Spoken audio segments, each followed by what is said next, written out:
What can't wait? I want you to think about that question. What in your life can't wait any longer? What in this world should not wait any longer? What problems, what issues, what circumstances are so large that dwelling in them any longer is not really a possibility? That something has to give, something has to change. I want you to think about what those shepherds who were in that field that evening may have been experiencing in their lives and in their world.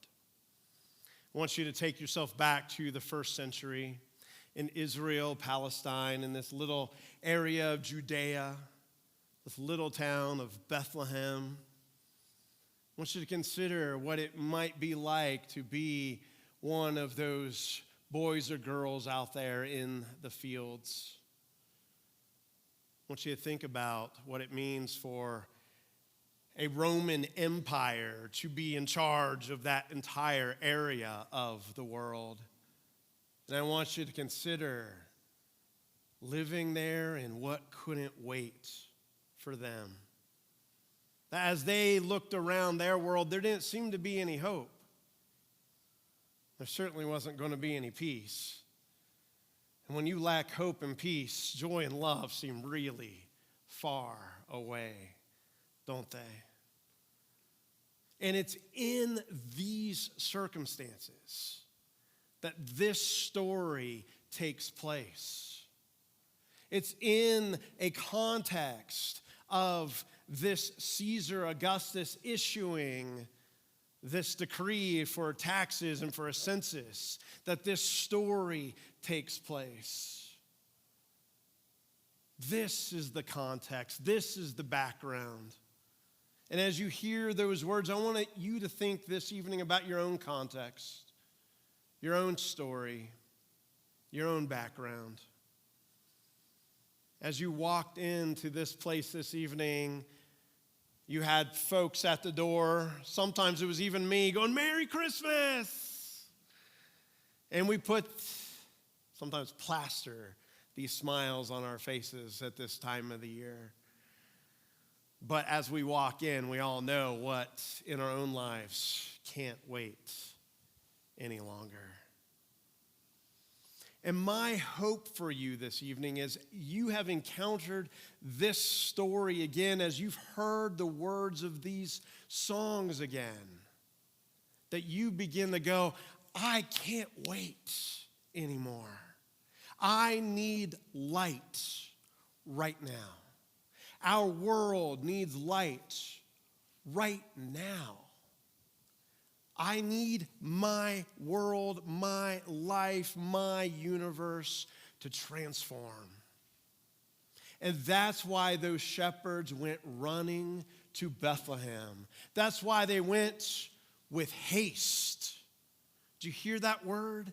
That word of haste. Usually we use that word in the negative, like I have so much rushing around in my life. And believe me, that's really true, right? And yet there are certain moments in life that I am going to go running towards the good news, running towards the light, running towards that hope because it is all I have left. Because what is going on in my life and in our world can't wait anymore. It needs light, friends. You, this evening, being in this sanctuary and this service, that's turning the lights on in your life. When you reach over and you receive the flame during silent nights from someone else, don't let it stop there. Be like the shepherds and go and proclaim this good news to every single person you encounter.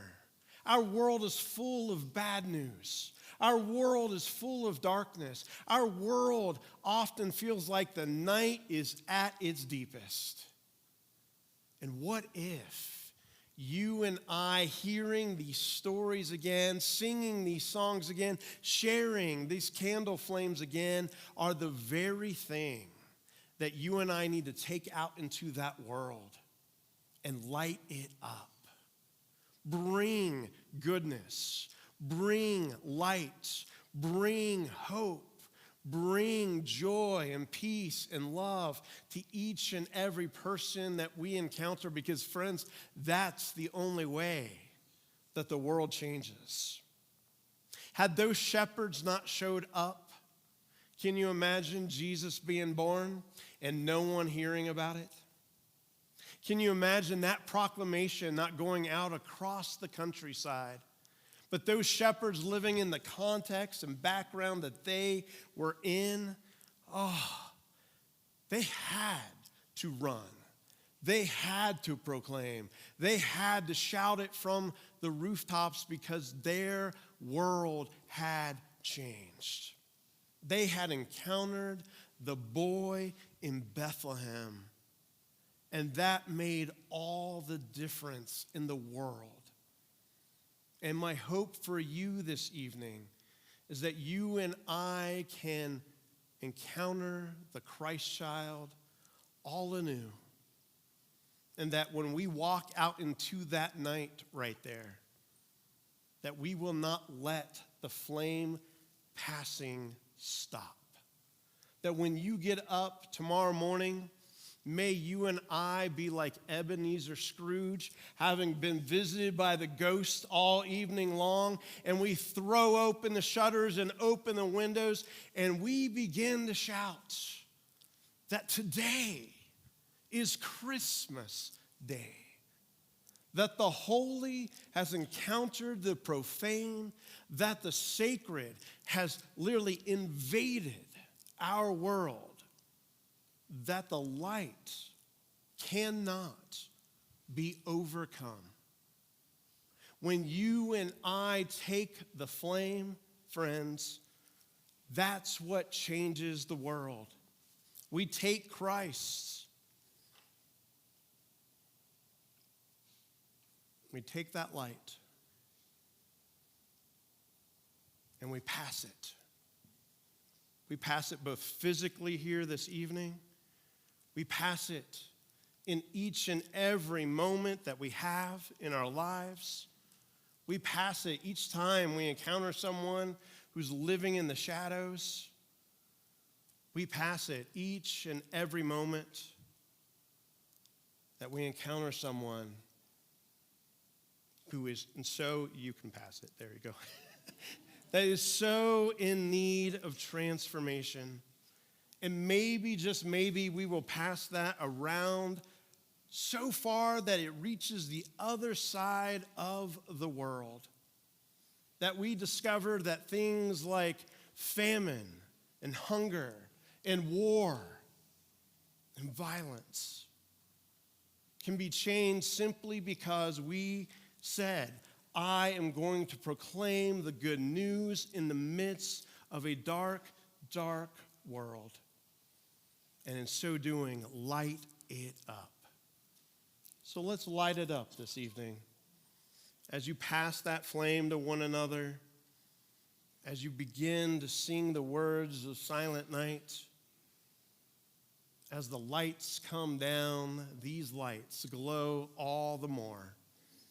And in whatever darkness that you found yourself in this evening, may you know that Christ has been born anew.